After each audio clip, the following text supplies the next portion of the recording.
Welcome back to Just Giants with Grump and the Cranky Fan, the best damn podcast for the best damn football team. I am your host, the Football Grump, and with me, as always, is Mike, the Cranky Fan. What's going on, Cranky? What's going on, Grump? Back in New York, very fun weekend down in Florida. Saw my Gators upset Utah. Saw future New York Giant Hall of Fame quarterback Anthony Richardson at work. Saw two Rays wins over the Yankees. Good weekend. Glad to be back, though, and ready to get ready for game week for real for the Giants. Well, it's technically still the weekend. It is Monday. It's Labor Day. That's true. I didn't really wake up early today. You had to fly. So. Yeah, I flew back last night, and Oh yeah, no. Then you had a full weekend. With this, my bum wing, sleeping is still a luxury, which I do not have yet. So I'm getting better though. I'm feeling no sling anymore. Feeling a lot better. Nice. Are you still a game time decision for Sunday, or are you full go? You can put me down as Questionable. Yeah, put it probable, but in pencil, but most likely in. Okay. All right.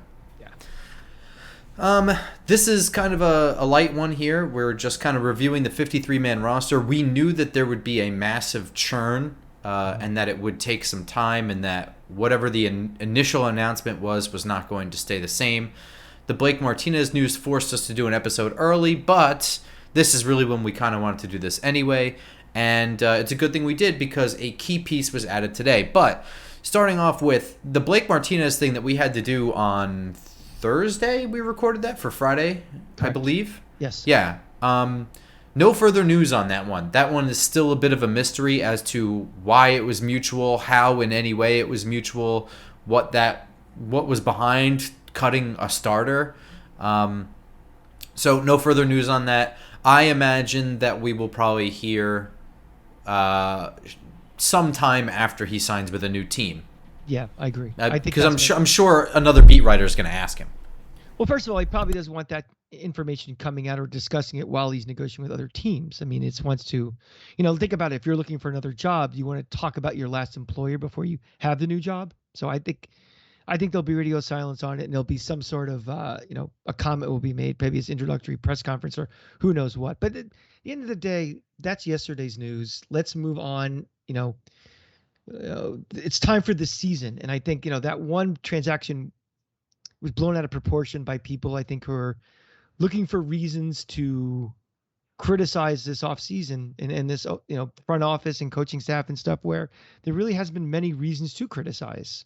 And, hopefully as, this team gets better in the next year or two, you're stop looking for things to just complain about and look for positive things. I think that's just the state of the Giant fan right now. And I get it, but let's turn the page and move forward. Well, I disagree. I think it was a boneheaded move, but that's okay. I do agree it was overblown. I do think it was also something that can't be explained right now. I think it was probably dumb, but we'll see. I don't really care. Yeah, I don't really know what happened there, so I don't have a full opinion on it. If something just sounds like, well, that just out of nowhere and seems really stupid, there's usually a reason. And but it still sucks it happened now. This is a bad time to be cutting a starter. Well, let's also see how fast somebody signs him. If he's sitting around for a couple weeks, then maybe there's something. I think he's got a shaky ACL, but I mean, we saw him practice. I think he looks okay. I don't think he's too hurt to play. But to your point, yesterday's news is yesterday's news, and finding out some stuff on that Blake Martinez thing, that will be interesting. But I don't really care about it anymore.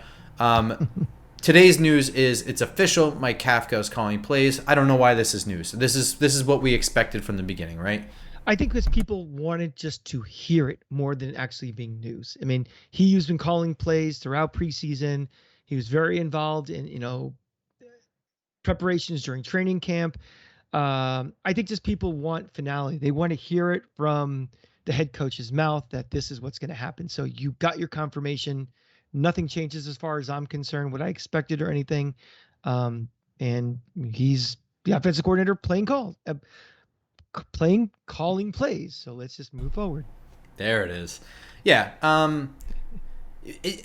Acquiring Mike Kafka was a big deal, in my opinion. I think it was also a big deal to Joe Shane and Brian Dable. I think he's a bright, young mind that they wanted to bring here, and it would have been stupid to bring him here and not have him call plays. That would have been dumb. I don't think he is in the sitting and learning phase of his career anymore. I think it's a trying and learning phase of his career now. Yeah, and also I don't think he would have made the move unless he was given some sort of assurance that he would be. 100%. Why leave Andy Reid to go on this new path where you get a promotion in title only? Makes no sense. Agreed. So yeah, that's the big news from today. The other big news from today, which directly impacts the rest of this episode, is the Giants signed cornerback Fabian Moreau to the practice squad today, but I believe that will be a shift onto the active roster relatively soon, right? That's correct. Yes, they're just stashing him for right now until he can get up into the 53. So we're going to go through the 53-man roster, but let's talk strictly Fabian Moreau right now. For a really long time now, and it's been you more than me, but we've both been saying that the cornerback piece of this roster that we were really worried about probably wasn't on the roster yet, or in some way the cornerback depth. When we were doing our 53-man roster projections and guessing, we were just kind of like, this guy's not on the roster yet. And I think this is the guy, right? This is the veteran cornerback depth. Give me your thoughts. I agree. Definitely. We earmarked this very early on. Going back when we're talking about how we're going to get under the cap way back when, Bradbury being here or gone, we knew that what was left was not going to be enough. And we also know that quality guys, for whatever reason, are let go by their current teams. And it was one of those let's just wait and see how it all sorts out. And this is exactly the type of guy we would be looking for. So I believe he shook loose from Atlanta. I'm not really sure, but it doesn't matter. He shook loose. He's a former third-round pick from, I think, 2017. Washington's the one who drafted him. He's made plenty of starts. He's had plenty of playing time. He's a pretty average depth piece. That's a good tackler. And I don't think this is going to happen, but it wouldn't shock me if it did. I think there's an outside shot that at some point this year, he's the starting outside corner and they shift Aaron Robinson to the slot corner position. Not because he's really good, but because he's got the experience on the outside. He might be a little bit better on the outside than Aaron Robinson is on the outside, more consistent on the outside than Aaron Robinson is, in having his back to the quarterback, maybe, potentially. And shifting Aaron Robinson to the slot is a net positive for the defense. And I think Aaron Robinson I think his future is that nickel spot, right? I completely agree. I mean, I think, again, we always talk about who do we need to do in the draft for next year, and we're going to have corner probably pretty high on that list. And if you do, the expectation was that would move Aaron Robinson inside anyway. So if we get a stopgap guy for right now and that can get Aaron Robinson inside and get more reps this year, helps out next year as well. So I think that's the plan. I agree with you. It may not be week 1, week 2, but I would think by the time we're into the meat of the schedule, that will be the case. Yeah, I could see that happening. And before we get into the full roster thing, the other signing the Giants made was Tony Jefferson was cut by the Ravens. Defensive back, safety. He's 30 years old. He's a 10-year vet. He's a downhill big hitter. He played in Wink's defense. This is a huge signing. He doesn't have to be, the star safety of this defense. He has to be able to come in and fill a role, right? And I think that's going to be assisting Xavier McKinney and Julian Love. I think he's going to kind of swap in there. He'll be able to jump in big defensive back packages, and he can also blitz, lay the wood, and he won't embarrass himself in coverage issues, I don't think. I think he's going to know the terminology, and he'll be in the right place at the right time. That's a huge win, and it doesn't force Dane Belton, who has a broken collarbone that he's recovering from, and he's a rookie. He's a young guy that is coming from. He's not exactly coming from DBU either. He's from Iowa or something like that, right? Yeah. I mean, the thing is, it's about building depth, and we were very concerned with the depth on this team, because injuries are going to happen. And knowing our luck, they'll come fast and furious. And we need those bodies in there, capable bodies, not guys just literally off the street. So, Yeah. Sorry, I was overblowing. At the very least, Tony Jefferson is absolutely quality depth for this team. So, huge pickup for them. Mm-hmm. All right, let's go through the 53-man roster really quickly. At quarterback, Daniel Jones, Tyrod Taylor, they're the guys on the roster. Davis Webb was signed to the practice squad. Any real shocks there?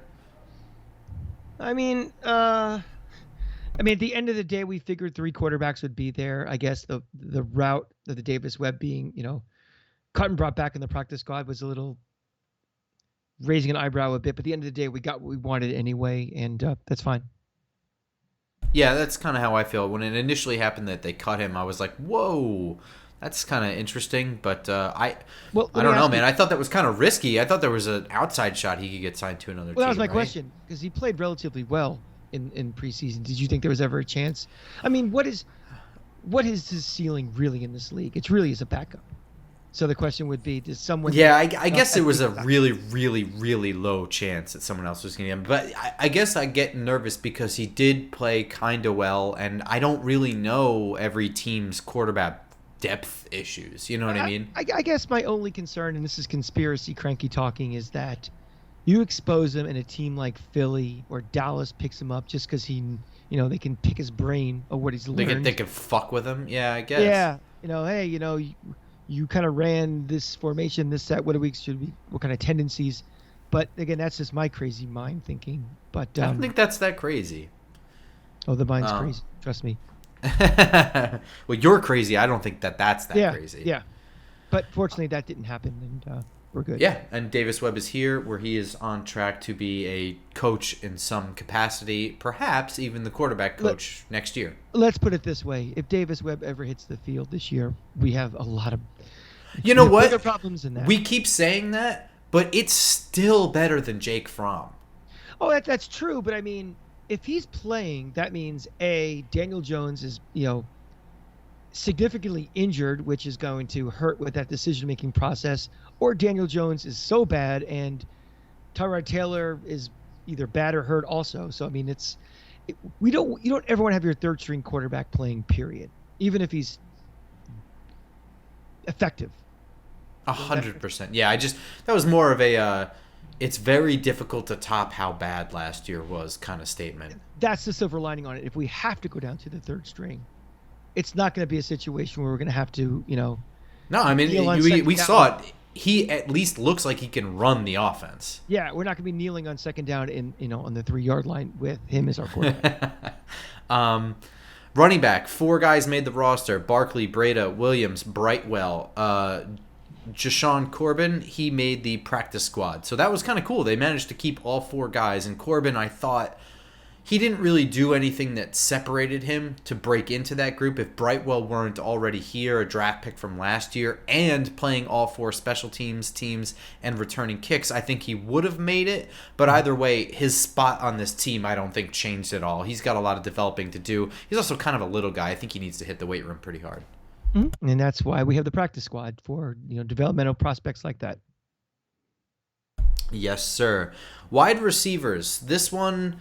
I guess it might still change, but Kadarius Toney, Kenny Golladay, Wan'Dale Robinson, Darius Slayton, Sterling Shepard, Richie James, and David Sills.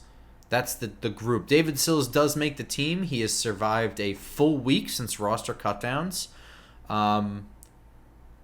Darius Slayton's still here. There were some trade rumors there. I think Darius Slayton's just going to end up being on this team. I think if he gets traded, it's going to be a mid-year thing. Yeah, and I think now that he's here, it's one of those things where now that he's actually on the roster, I feel better that he is on the roster, because if we have another rash of injuries, if the Kadarius Toney injury happens again or something, that I'd rather have him be next man up than some of the other potential guys on there. So, I wasn't advocating for him to be on the roster. Now that he's here, I have a little more of a comfort level from him than maybe somebody else. Yeah, I actually don't really have a problem with him being here as like a player. When you look at this wide receiver room, he's better than a lot of these guys. That's it. Yeah. And something, he's someone at least you have to cover and account for. I mean, I don't trust him with his hands, and especially in big spots. But he's not someone you can just like let run around and be like, I don't worry about him. In my opinion, his competition in terms of his skill set is CJ Board, who is just not consistent at all. But he's the only other guy I think that's the straight line speed wide receiver, and he made the practice squad. But I think CJ Board oftentimes hangs around because he has some level of special teams ability or willingness or whatever. But when CJ Board is your only competition for your spot, I mean, it makes it hard to cut a guy like Darius Slayton, especially when Kadarius Toney has an injury thing. Kenny Golladay has an injury thing. Wan'Dale Robinson is like 5'8". There's a good chance he's going to have an injury thing. Right, we're also talking about wide receiver 5 in a perfect world too, right? I mean, in a perfect world, but I think Darius Slayton is the first guy off the bench, right? If you're going 4 wides, I guess so. Because David Sills is like a Kenny Golladay replacement almost. He's the big guy, although I think he might be able to kind of fit into Darius Slayton's thing. He's Darius Slayton's not coming in for Wan'Dale Robinson. No, Wan'Dale's coming in for Kadarius. Well, sort of. I think Kadarius Toney has an outside role and an inside role in this offense. I think Darius Slayton is the first guy off the bench. Mm-hmm. So in a perfect world, he's probably wide receiver 5, but he's like wide receiver 3 in this offense. I guess so. Yeah. CJ Board made the practice squad. I think that's depth. I don't think he's a future for this team. They also added Khalil Pimpleton. He is a UDFA out of Central Michigan. I watched a little bit from him. He was on the Lions, so I didn't watch any Hard Knocks. A Giamacco guy. Interesting. Oh, is he? Yeah. He's coached at Central Michigan, yeah. He's kind of like your Wan'Dale Robinson practice squad version. That's like my lazy take. He's 5'9", 175. In Central Michigan, he did a lot of the jet sweeps, end arounds, short stuff, screens, and then run as much as you can with it. He's that kind of guy. Well, that helps, just with reps. I mean, that's, But yeah, I mean, that might be a role on this team, and it may not be on the field on Sundays. It's doing things like that. Yeah, I mean, there's a practice squad use for a guy like that because he can be like the other team's version of that guy. But also, that's a guy that you can develop. You can develop that skill set and use him in your offense, and he might be the first guy off the bench if Wan'Dale ever gets hurt or something like that. Who knows? Is he a potential guy who could be like a punt returner or a kick returner with that type of skill set? I don't know about that. Possibly, probably. Mm-hmm. But that may be we'll the see down the line too. Yeah, but I mean, I think that's the difference between a CJ Board type and a Khalil Pimpleton thing. CJ Board's been around a little while. He's hung on mostly because of his special teams value. Pimpleton, I think, has a specific skill set they think they might be able to develop that fits into the way they draft. Does that make sense? Yeah. Okay. They're trying to get their guys in here, and the size. They see him get cut elsewhere, and they're like, well, I mean, shit, why not, right? We might be able to develop this, I think. Right. Tight ends, Daniel Bellinger, Tanner Hudson, and Chris Myrick. He's kind of like, he's listed as a fullback on the official roster. I think he plays a little bit more in the fullback aspect, a lot more like wheels and screens and, a lot more blocking from him, but I'm kind of grouping them all together. No surprise there. Austin Allen made the practice squad. Again, no surprise there, right? Mm-hmm. We'd have to roll with these guys. I think it's going to be a position of need going forward, but let's just deal with it this year and see how Bellinger does, really. Yeah, if it weren't for like a cap situation that they're sort of in, I'd think that they might bring somebody in. I don't think anyone really shook loose too much in the tight end. I mean, other than Tanner Hudson was let go kind of early. Mm-hmm. So that might be the guy. We'll see. They have given Bellinger a ton of reps this summer. Even when they went out and they got Ricky Seals-Jones and they got Atkin or whatever his name was, they still gave Bellinger a lot of reps. So I feel a little bit better there. He was just released, a medical thing, or just what was the final? It might have been waived injured. Okay. Or I think he was stashed to IR. Okay. Offensive line, Andrew Thomas, John Feliciano, Mark Lewinsky, Evan Neal, Ben Bredesen, Josh Azudu, Devery Hamilton, and then new guys Jack Anderson and Tyre Phillips, who was the corresponding move for Blake Martinez. Shane Lemieux, I believe, is on IR for right now. Yes. So that's a big hit. Left guard might be Devery Hamilton. It might be Ben Bredesen. I have no idea. I don't really... Jack Anderson is a guy who was waived by Philadelphia. They picked him up. I'm not expecting him to be the first guy off the bench in a brand new offense. No way. Tyre Phillips was claimed from the Ravens. Another guy I don't expect to do anything. I think it's going to be Devery Hamilton and not Josh Azudu. You don't think Bredesen? Nah, I think they're going to move Bredesen to be like backup center kind of thing. Okay. This is a big question mark, and it's going to be interesting to see in practice this week, right? We're all, both of us are just throwing names like Bredesen or what's Shane Lemieux realistically coming back? What's the? No, I mean I don't know. We don't even really know the full extent of the injury, do we? I haven't. I know I've been looking. I haven't seen anything. So it started as like a toe, and now it's more of a whole foot thing, and then he was on IR. I think that it's probably. It was always more than a toe, and it was always going to be like a month to 2 month thing, I think. Mm-hmm. I don't know. I mean, I can't give you a realistic anything because I don't even know what the hell the diagnosis is. But if I'm guessing, I think he's going to be a short-term IR guy. I don't think he's going to be on the long-term for the year kind of thing. I think that was what I was trying to really get to. Is someone, can we even expect him to be back this year, or we just have to hold the fort down until? Yeah, I think it's a hold the fort down until kind of thing. Okay. Which is a bummer. Sure. Sucks. Yeah, absolutely. Yeah. We'll have to see with that one. I guess I feel a little better. Maybe it's on the left side because, Andrew Thomas is established over there. If it was on the right side and you have Evan Neal who's still getting his feet wet. I get it. It's more of the blind side of the quarterbacks, but having Andrew Thomas as your foundation, your rock over there, I feel a little better about it. Yeah, that's fair. Yeah. Mm-hmm. Not that I'm doing cartwheels or anything, but no. And I will say that Devery Hamilton did look good at left guard in this offense. Josh Azudu looked very inconsistent. And I said this, I think, when we drafted him. It's going to take time with him. He has really got to get his technique down. He played on a very good offensive line in North Carolina that ran for like 1 million yards. Mm-hmm. And a lot of what I think they liked about Josh Azudu was his athleticism and his ability to get out on the move and make blocks, and his versatility, his ability to play guard, tackle, etc. And we've seen that stuff already. It's the regular blocking shit he's got to get better at. He's got to use his hands better. Too much, he's throwing like his chest into guys, and his hands are too low or they're too far back. He's got to get in. And so he's not ready, in my opinion. Mm-hmm. But I'm not a coach, and I am not seeing him every day. So he might be ready. So who's Evan Neal's backup at right tackle? I don't know. Well, okay, so practice squad guys are Max Garcia, Will Holden, who I would think would be elevated in the event of any kind of injury to Evan Neal. Even if he, he's a planned go, I think they would elevate him just in case he gets further injured in a game or something like that.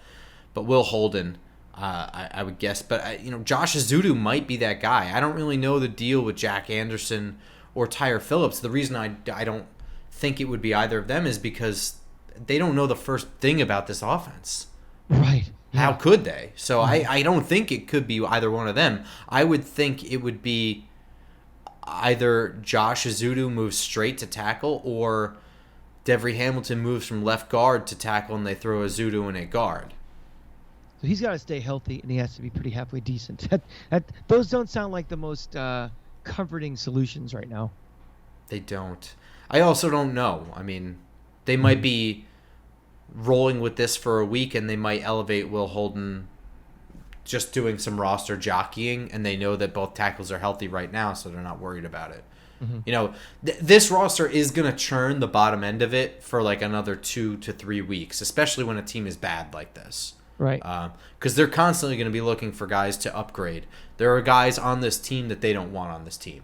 Like, I don't think they want Tyre Phillips on the 53-man roster. Mm-hmm. You know what I mean? So, switching over to defense, there's a lot less surprises or things to talk about, I think. Mm-hmm. Defensive line, Leonard Williams, Dexter Lawrence, Justin Ellis, Nick Williams, and DJ Davidson. They managed to get Davidson on here. I don't think there's any big surprises here.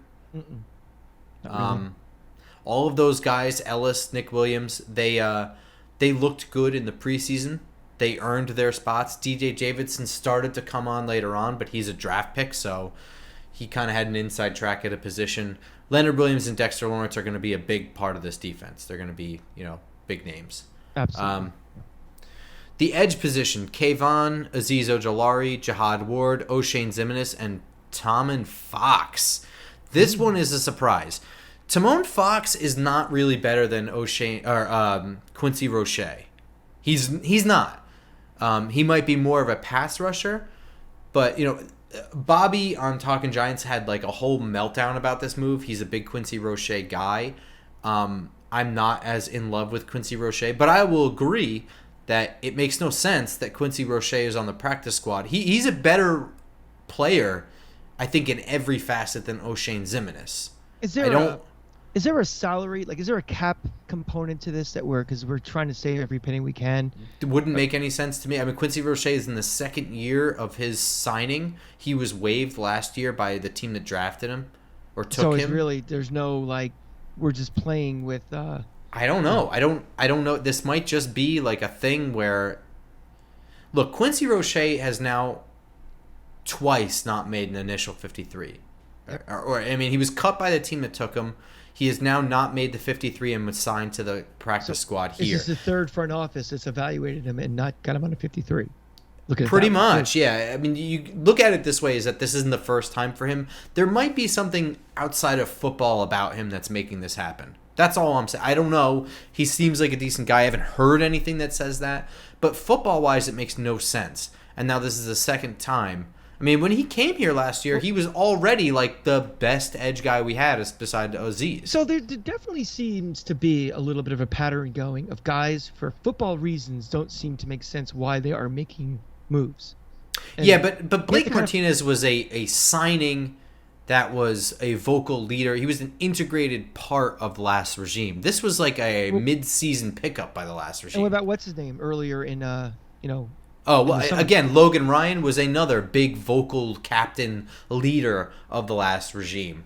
Mm-hmm. Him and Blake I can see as being part of it is very possible that there are non-football reasons that the two of them are no longer here, but I don't think that's the same case with Quincy. Yeah, I wouldn't make any conclusions, but I think there's enough to start keeping your eyes open to see if any patterns are developing. Because, again, 3 calls, just from a purely on-the-field standpoint, are definitely head-scratchers. So let's just keeping our eyes open and see if any of these other type of moves happen in the future. What's interesting is that all 3 guys are big stop-the-run guys.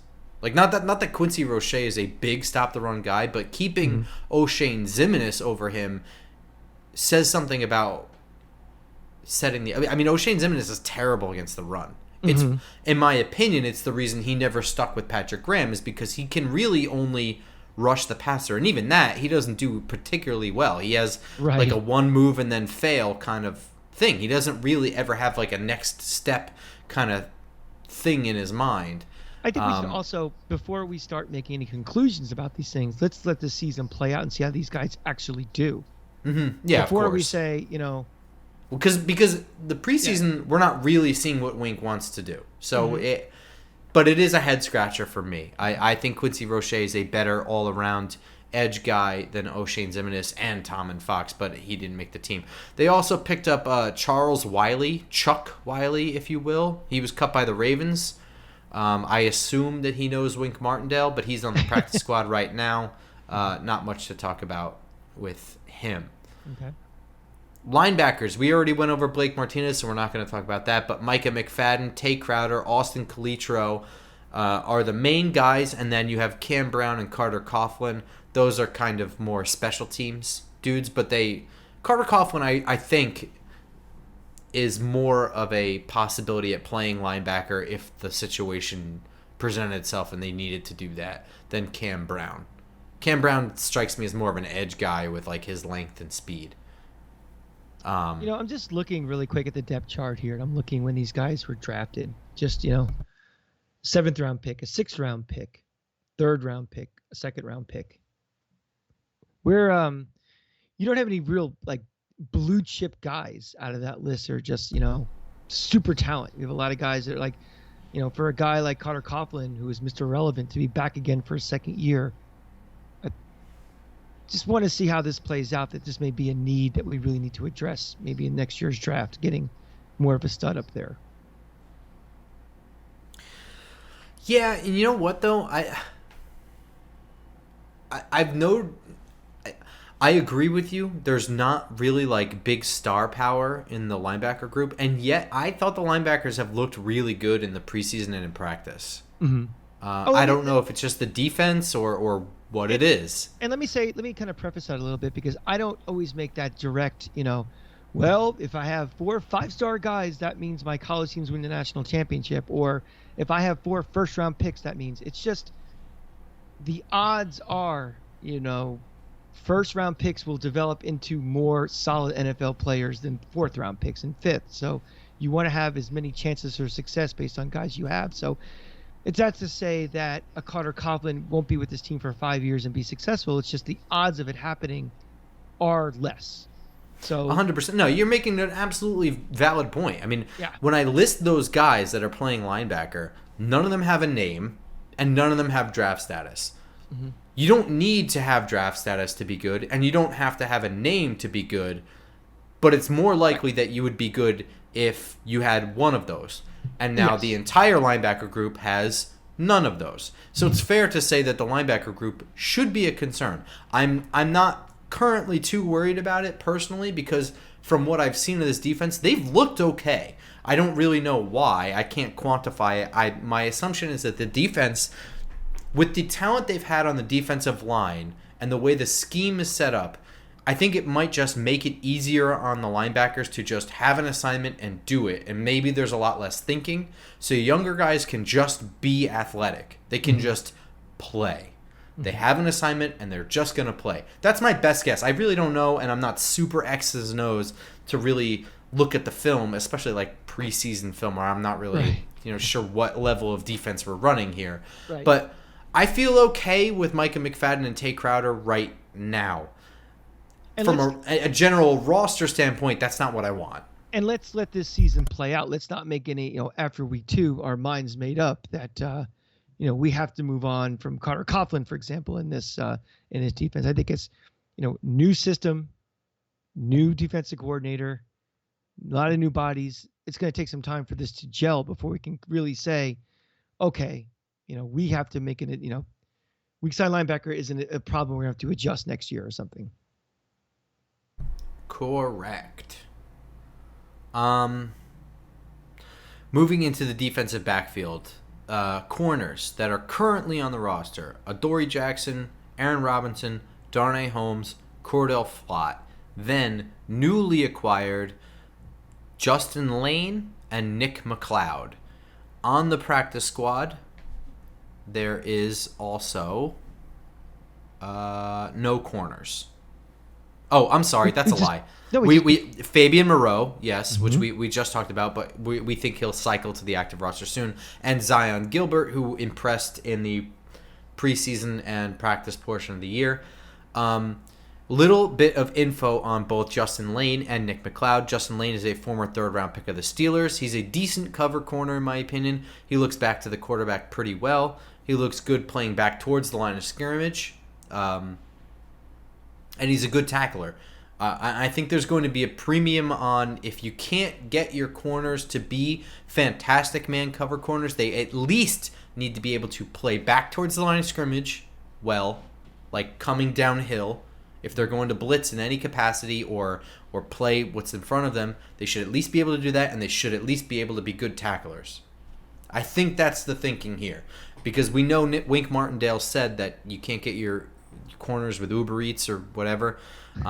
So I think he's looking for at least level qualities that will fit this defense. The other one, Nick McLeod, he was waived by the Bills. He's a former NC State and Notre Dame guy. He was a UDFA in 2021. In my opinion, he's good at getting his hands on the wide receivers and being physical. As far as coverage, he looks average at everything. And to me, that makes him great depth. He can come in for any person and do an average job. A couple good plays working back against back shoulder stuff. I think that's going to be big in this defense as well. Because when you have man cover corners who are just running with their backs to the quarterbacks, a back shoulder is an easy throw to complete against that defense. So if he's doing pretty well against that, maybe that will help. We'll see. Do you have any thoughts on this? Yeah, so Fabian Moreau, I mean, he's renting as opposed to buying in the practice squad. I mean, realistically, couple weeks, 2 weeks before he's elevated, might just get through week 1 and then he'll be ready because he was signed on Saturday. No, he was signed today. Monday rather. Get through a week preparation for week 2, or do you think it'll be a little longer than that? I have no idea. I don't know what the rules are, but the difference between when I say I don't think Jack Anderson or Tyre Phillips are going to be the backup tackle for Neal because they don't know the offense. This defense, I think it was Dan Duggan or maybe it was Jordan Renan made this point, but in this defense, I think being the corner might be one of the easier positions to learn because it's mostly a man cover system. Just cover the guy or blitz. This play calls for you to blitz. So I think he might be a quicker one than anybody else. There must be some rules then, because otherwise you just stash people and then he's in. So it must be something if you're making that decision to go in there. It's sort of like IR a little bit. You can't just put someone in IR and bring them back a week. There's a time you need to be there. I don't know how long it needs. I don't know if they can elevate him tomorrow. They might be able to. I know he has to be elevated by a certain point in order to play Sunday. That there's definitely a rule for that, and I believe he has to be elevated by Friday, in order to be active Sunday. But as far as when he can be activated from the practice squad upon signing, I don't know if there is a rule on that. He may be able to do that tomorrow. But to answer your question, couple weeks here or there, I think it'll be quicker rather than longer because I think it'll be easier to learn the defense in this I think for a corner, I agree with whichever beat writer. And I think said the need will be kind of apparent possibly as well. Oh yes, they struggle in the first couple weeks. Believe me, the calls will be out there, get him up elevated very, very quickly. Yeah. Safety position: Xavier McKinney, Julian Love, Dane Belton, and then newly acquired Jason Pinnock. And then again, the practice squad we have Tony Jefferson, and the UDFA we signed from San Diego State, Trenton Thompson, who had seemed to outpace Yusef Corker on the depth chart.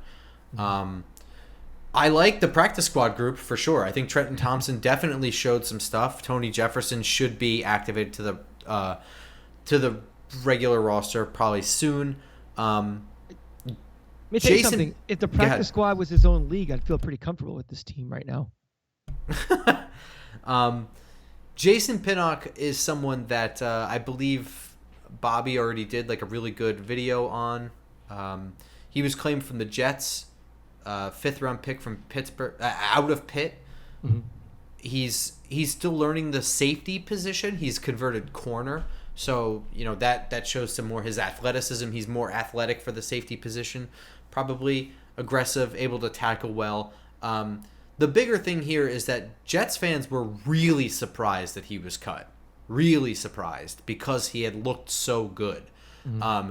That's not to say that Jason Pinnock is a foundational building block for this team going forward or anything like that. But if he is depth, there is a need. You should feel okay if he has to come in at some point this year. Right. He's not going to just be a Xavier McKinney. No one's going to say that, right? He's your all-star on defense. He's not going to be in that off the streets category where you just... Who is that fucking guy we signed who went by Booby Miles, but that's not his real name? Yeah. Do you remember a couple of years ago? It was Right.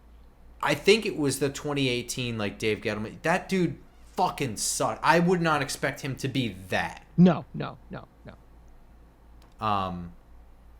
And then special teams, Graham Gano, Jamie Gillen, who, by the way, he was a bad punter last year, and I was really shocked we didn't bring in, like, competition punter. Mm-hmm. But he looked good all preseason. I can't complain about what I've seen from Jamie Gillen.